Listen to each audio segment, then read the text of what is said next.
Hello. Hi. Hi, good morning, gentlemen. How are you today? Very good, thank you. Wonderful.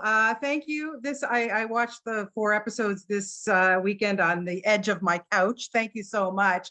And Avi, I want to start with you because I'm a huge Fauda fan. I'm speaking to you from Toronto, Canada. We've had Lior come here and speak all the time. Huge fans of that series. When you dropped just another amazing episode of that season of that, and now you give us this. How this story is, a lot of people do not know about this man. He pretty much changed the face of terrorism. It's frightening.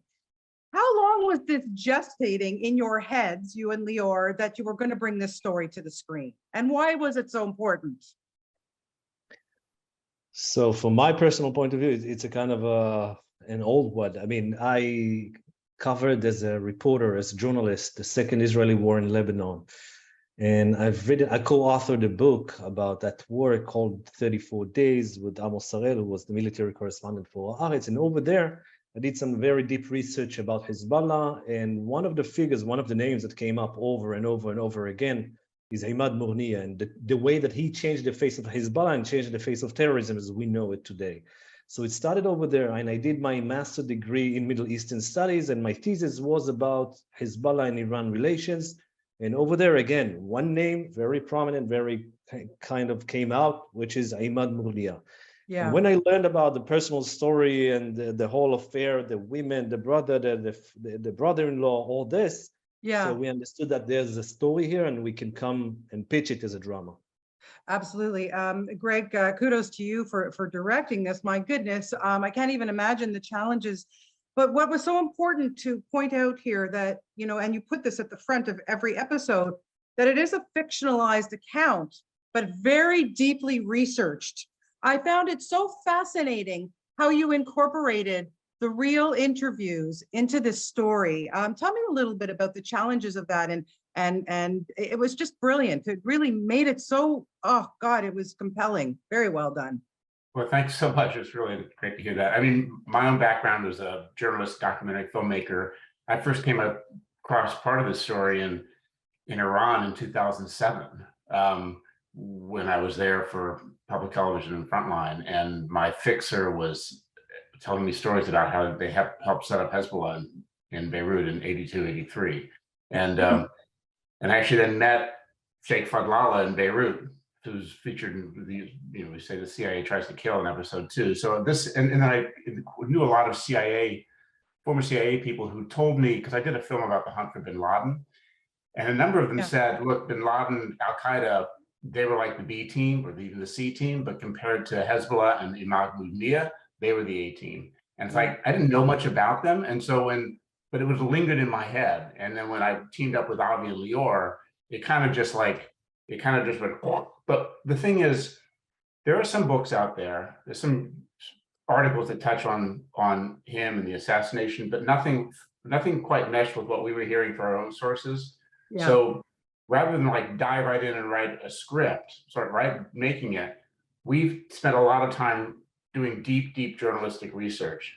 And what I found along the way, because we were wondering, what could we do this as a documentary, and what could we, because people weren't going to go on the record. But what we found was by going to our sources and people, we could say, look, we're trying to tell a fictionalized story, but as accurate as possible. Tell us what you think happened. Tell us what happened, but you can't go on the record. And then we got all this really interesting, fascinating information, which Avi touched on, the brother-in-law and the personal life. And then the challenge was, okay, how do we mesh that with and turn that into drama? But we always wanted to keep this kind of documentary element because that's our background, my background. And I also felt like there's a element of authenticity and veracity that you can sort of add to a story by having some of the real people involved comment on it. They couldn't talk about specifics, but the emotional context of the time, they could do that. And 100%. We figured out, it was an experiment, and we figured out a way that we think made it work. Oh, it totally made it work. Unbelievable. Avi, I don't think people understand. I mean, well, they will when they see this, that he started his terrorism career. He was 21, and he alluded you know, the Mossad and the American CIA, and like for over 20 years. And how many people he killed, not just Israelis and Arabs. I mean, he was ruthless, this man. It's unbelievable. So we He's started the 19 show. actually. Yes. Yeah. We started the show in 1982 while he Yeah. was 21, but actually he started his kind of military or terrorism career while he was 14, and he joined the PLO and the 17th Force, although he was Shia, but then when the PLO left Lebanon, so this is where he started this new initiative that was named later on Hezbollah. The fact that this man was responsible for the killing of more Americans than anyone else till Osama bin Laden. Yeah. Americans, French, Israelis, Arabs, Lebanese, just name them. Yeah. He killed so many of them, responsible for the suicide attacks all over the Middle East, including South America, Argentina, and the drug cartels, the transferring of drugs from Central America to Africa and from there to Europe also. Part of this huge industry that he initiated is narco-terrorism that we call today narco-terrorism. And he was a kind of a very outstanding terrorist, even comparing to other big names in the terrorist arena. Yeah, it's just, wow, it just is mind-boggling. Just have another minute or so, but Greg, I want to ask you about the casting because it's such a great international cast. It's so amazing. But I want to talk to you about Dina, who plays Lena in the CIA. Oh my God, she is so fantastic. Why did you go with her? Well, she just was, I mean, she just was perfect for the role. I mean, because she was the obvious choice. Didn't write it particularly for her, but she was in the back of our minds, I think. And Joel Tuma, a Lebanese screenwriter, wrote a lot of those scenes along with Avi and me and Lior. But we wanted the important thing is to not sort of fall into any stereotypes or simple ways of telling the story. It's a complex, nuanced story. Imad Dunia is nuanced, humanized, I mean, to a degree. Everyone, CIA, and for me, because I knew something about the CIA, is this story is like a generational trauma that plays out through Lena and from the CIA perspective. And Dina Shihabi has incredible acting skills and also understands the region and the nuance of all that and the emotions at stake. She felt this very personally, and she did deep research herself beyond what we put into the scripts. She wanted to know this world, this character, and brought all of that to the screen. It's a very powerful performance amongst dozens of powerful performances. But I'm so happy for her because she's so talented, and it's great to work with her and partner with her on this project.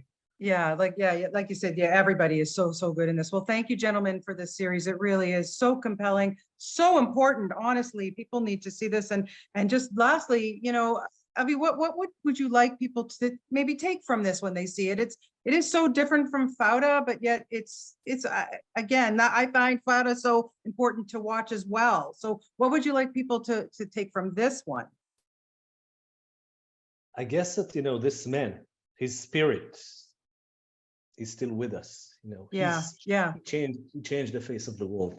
And when you go into an airport, you still think about, there might be someone checks your bag, especially in Israel, but also outside of Israel. He changed the face of Lebanon. He changed the face of the Middle East.